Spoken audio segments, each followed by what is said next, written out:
ஒரு பழமொழி சொல்லுவாங்க, காலமலை நின்றாலும் இளமலை நிற்காதுன்னு சொல்லி.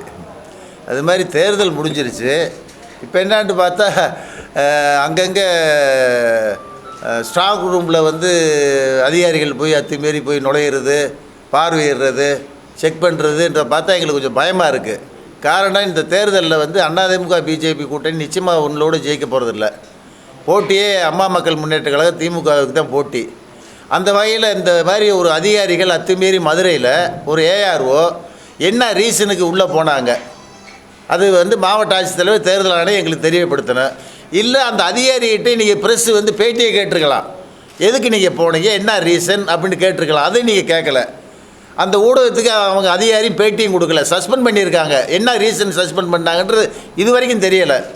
அதுபோக ஒவ்வொரு இதில் ஸ்டாக் ரூம்லேயும் அந்த இவி இருக்கிற மிஷின் இருக்கிற ரூமில் ஒவ்வொரு கட்சியின் சார்பாக நாங்கள் ஒரு இதை போடுவோம், ஏஜெண்ட் போடுவோம். அதை வந்து 10 மணி வரைக்கும் தான் அலோவ் பண்ணுறாங்க. நைட்டு 10 மணிக்கு மேலே யாரும் இருக்கக்கூடாதுன்றாங்க. நைட்டு 10 மணி மேலே தான் ஒரு ஆள் இருக்கணுமே தவிர பகலில் இருக்க வேண்டிய அவசியம் இல்லை. அதனால் நைட்டு இரவு நேரங்களில் எங்கள் ஏஜெண்ட்டை வந்து எல்லா கட்சியும் சார்பாக அலோவ் பண்ணுறதுக்கு தேர்தல் ஆணையம் அலோவ் பண்ணணும். ஃபஸ்ட்டு மிகப்பெரிய ஒரு அச்சுறுத்தல் இன்றைக்கி தமிழ்நாட்டில் எல்லா கட்சியும் சேர்ந்து ஒரு மிகப்பெரிய ஒரு கோரிக்கையை வந்து இந்த கேள்விக்குரிய வச்சதின் நோக்கமே ஏதோ சம்திங் நடக்க போகிறது தெரிய வருது. இதை தடுக்கிறதுக்கு தான் இப்போ ப்ரெஸ் மீட்டே வச்சமே தவிர மற்றவரோட ஒரு காரணம் இது இல்லை.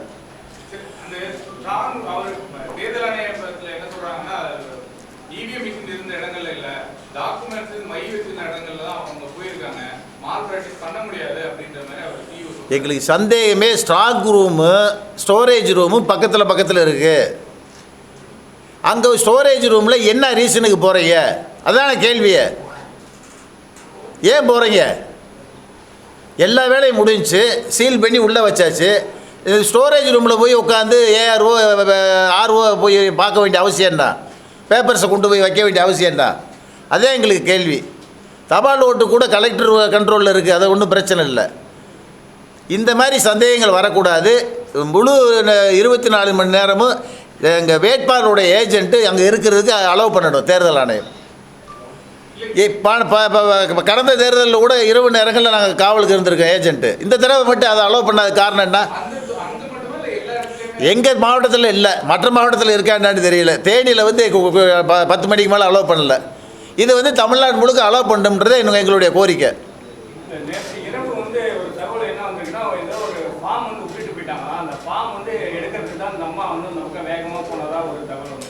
ஃபார்மை விட்டாங்களோ எதை விட்டாங்களோ எனக்கு தெரியாது. ஊடகங்கள் அந்த அம்மாகிட்டே இன்றைக்கி பேட்டியை கேட்டிருக்கலாம். எங்கெங்கேயோ புகுந்து பேட்டி கேட்குறீங்க, அந்த அம்மாகிட்ட கேட்குறதுக்கு ஏன் விட்டீங்கன்ட்டு எனக்கு தெரியல. அந்த அம்மாவே நீங்கள் அதிகாரிகள் விட்டு பேச வச்சுருக்கலாம். என்ன ரீசனுக்கு போனோம் வந்தோம்ன்றது அந்த அம்மாவே எக்ஸ்பிளைன் பண்ணிட்டு போகிறாங்க. இப்போ சஸ்பெண்ட் பண்ணிவிட்டு ஏன் மர்மத்தை கூட்டுறீங்க?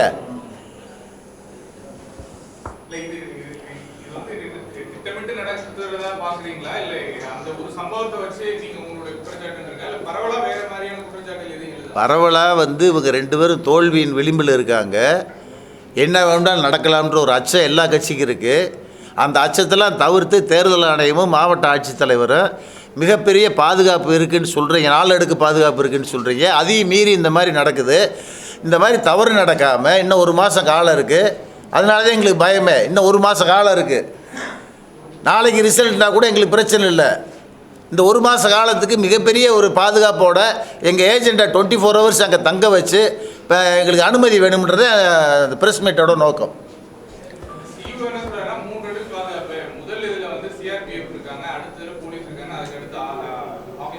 அப்புறம் சிசிடிவி இருக்குது, 4 அடுக்கு பாதுகாப்பு. ஆமாம். பாதுகாப்பு போதும் எங்களுக்கு.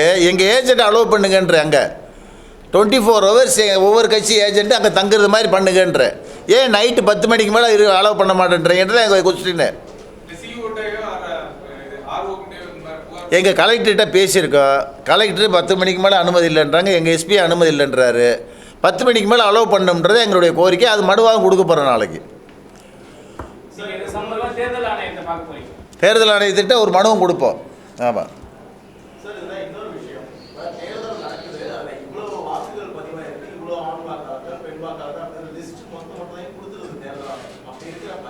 கூடுதலா நீ வந்து வாக்குகள் பதிவு பண்றதுக்கான வாய்ப்புகள் இல்லை தானே? அப்ப நீங்க வந்து எஸ் சார், அரசாங்கம் நினச்சா அம்மிகளும் பறக்க முடிவாங்க. என்ன எல்லாம் இப்போ பிஜேபி அந்த தெலுங்கானா ஆந்திரா முதல்வர்லாம் போய் எலக்ட்ரானிக் மிஷினில் என்னென்ன தப்பு இருக்குன்றதெல்லாம் போய் எக்ஸ்பிளைன் பண்ணவே போனார். ஸோ நீங்கள் நினைக்கிறது மாதிரி அப்படி தான் எல்லாமே நினைக்கிறோம். எல்லாம் வந்துருச்சு, முடிஞ்சிருச்சு, இதில் தப்பு பண்ண முடியாதுன்னு தான் நினைக்கிறோம். அதையும் மீறி தப்பு நடக்கிறதுக்கு வாய்ப்பு இருக்குன்றது எங்களுடைய சந்தேகம். சார், ஒரு மாத காலம் வரையும் பெட்டியை பாதுகாக்க வேண்டிய பொறுப்பு இருக்கு. ஒருவேளை நீங்க முன்கூட்டியே அதை என்னன்னு கோரிக்கை வைக்கிறீங்களா? எதுக்கு என்ன அது எப்படி எண்ணுவாங்க? அடுத்த கட்ட தேர்தலெலாம் இருக்குது, அதெல்லாம் சரி, அடுத்த கட்ட தேர்தலெலாம் இருக்குது. அந்த தேர்தலெலாம் முடிஞ்ச பிறகு தேர்தல் ஆணையம் எண்ணு, அது வந்து விதி. அதை ஒன்றும் நீங்கள் மாற்ற முடியாது, குறுகிய காலத்தில் எண்ண முடியாது.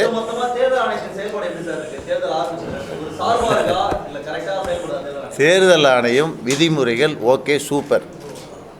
அதை நடைமுறைப்படுத்தும் போது அந்த யார் பண்ணுறாங்கன்னு சொன்னால் ஸ்டேட் கவர்மெண்ட் அதிகாரிகள் தான் பண்ணுறாங்க.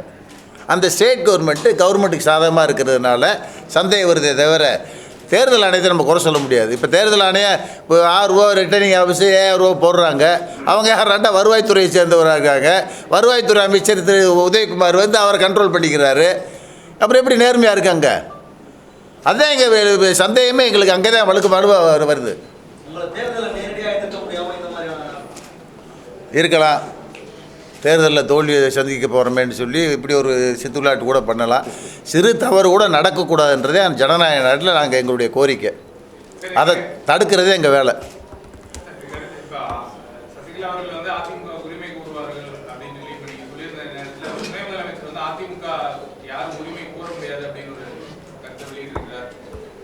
அண்ணே, நான் சொன்ன சப்ஜெக்ட்டு இதுதான் மெயினாக. இப்போ 2வது சப்ஜெக்ட்டுக்கு போகிறீங்க, அதுக்கு நான் பதில் சொல்கிறேன். அதாவது இல்லை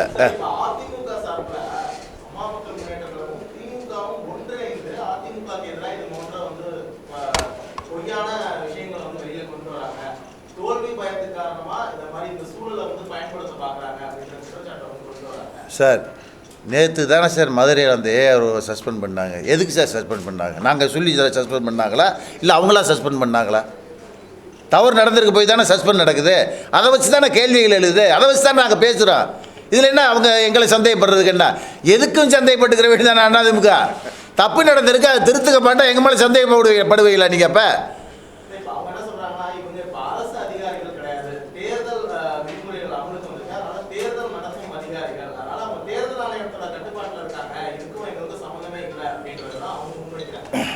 தேர்தல் ஆணையத்துக்கு கட்டுப்பட்டால் கூட நிர்வாகத்தை பண்ணுறது தமிழ்நாடு அரசு தானே. அதெல்லாம் கண்காணிக்கிறது யார்? நீங்கள் தானே ஆளுகள் அனுப்புகிறீங்க, ஒவ்வொரு துறையை சேர்ந்த ஆளு. இன்னொன்று கொடுமை நடந்திருக்கு. நான் பூத்துக்கு ஓட்டு போடுற அன்றைக்கி போகிறேன், வாலண்டியர்ஸ்ன்னு சொல்லி ஒரு 10 பேர் லேடிஸை ஒரு பூத்தில் நிப்பாட்டிருந்தாங்க. அவங்களுக்கு என்ன வேலைன்னா வயதானவங்களை வந்தால் கூட்டு போய் ஓட்டு போட வைக்கிறது. அதோடு நின்றா பரவாயில்ல, அங்கே உட்காந்து ரெட்டாளிக்கு ஓட்டு போட போடுங்கன்ட்டு வயசானவங்கள்ட்ட சொல்லிக்கிருக்காங்க. இதை யார் அனுப்புதுன்னு பார்த்தா முனிசிபாலிட்டியிலேருந்து அனுப்பியிருக்காங்க. முனிசிபாலிட்டி நிர்வாகம் பண்ணுறது யாராண்டா வேலுமணி அமைச்சர். இதான் சார் நிர்வாகம் கெட்டு போகுது. தேர்தல் ஆணையம் ப்ராப்பராக பண்ணுது, ஆனால் தப்பாக பயன்படுத்துகிறாங்களே மாநில நிர்வாகம். அதை நான் கண்டித்து கலெக்டர்கிட்ட சொல்லிட்டு வந்தேன். உடனே அதை சஸ்பெண்ட் பண்ணிவிட்டு வேற ஆள் அங்கே போட்டாங்க. இப்படியெல்லாம் தமிழ்நாட்டில் எத்தனை கூத்து நடக்குதுன்னு பார்த்தீங்க. அதை அவ்வளவு சித்திரவாதை அனுபவிக்கிறோம்.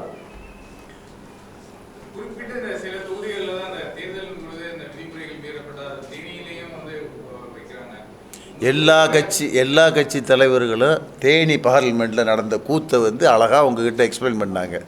பணமழை பொழிஞ்சுட்டு அங்கே தாங்க பொழிஞ்சிச்சு. 500 கோடி செலவு பண்ணிருக்காருங்க ஒரு தொகுதிக்கு.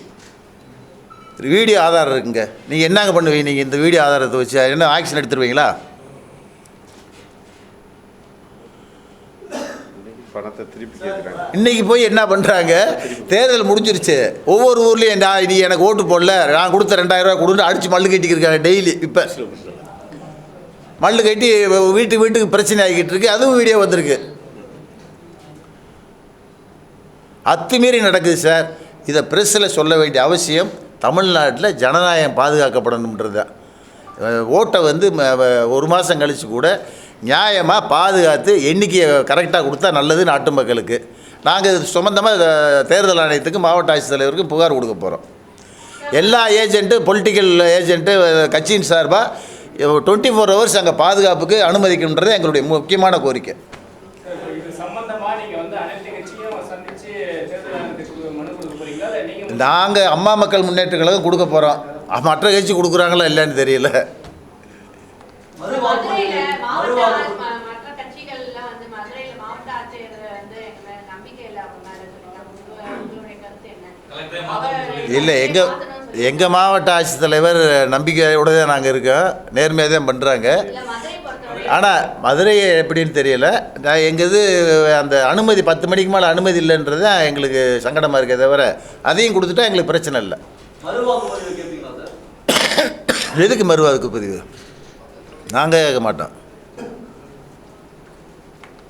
மொத்தமாக தேர்தல் எவ்வாறு சார் கடந்த மக்களவை தேர்தல்? ஏன்னா ஆபரேட்டிப்பட்டியில் ஒரு தொகுதியில் வந்து பூத் கேப்சன் நடந்திருக்கு. கன்னியாகுமரியில் நிறைய வாக்காளர்கள் பெயர் பட்டியலில் இல்லை.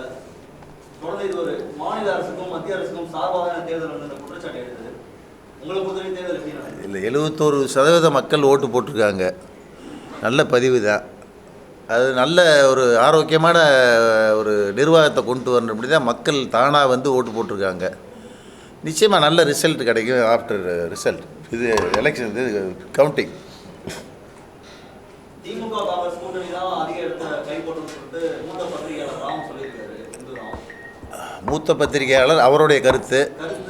நான் தங்கத்தமிழ் சரோட கருத்து பிஜேபி அதிமுக உள்ள கூட ஜெயிக்காது. போட்டியே அம்மா மக்கள் முன்னேற்ற கழகத்துக்கு திமுகவுக்கு தான். இதில் நாங்கள் அம்மா மக்கள் முன்னேற்ற கழகம் தான் மிகப்பெரிய வெற்றி பெறும்ன்றதை நாங்கள் சொல்கிறோம். நாங்கள் எங்களுடைய கருத்தை நாங்கள் பதிவு பண்ணுறோம். ரைட்.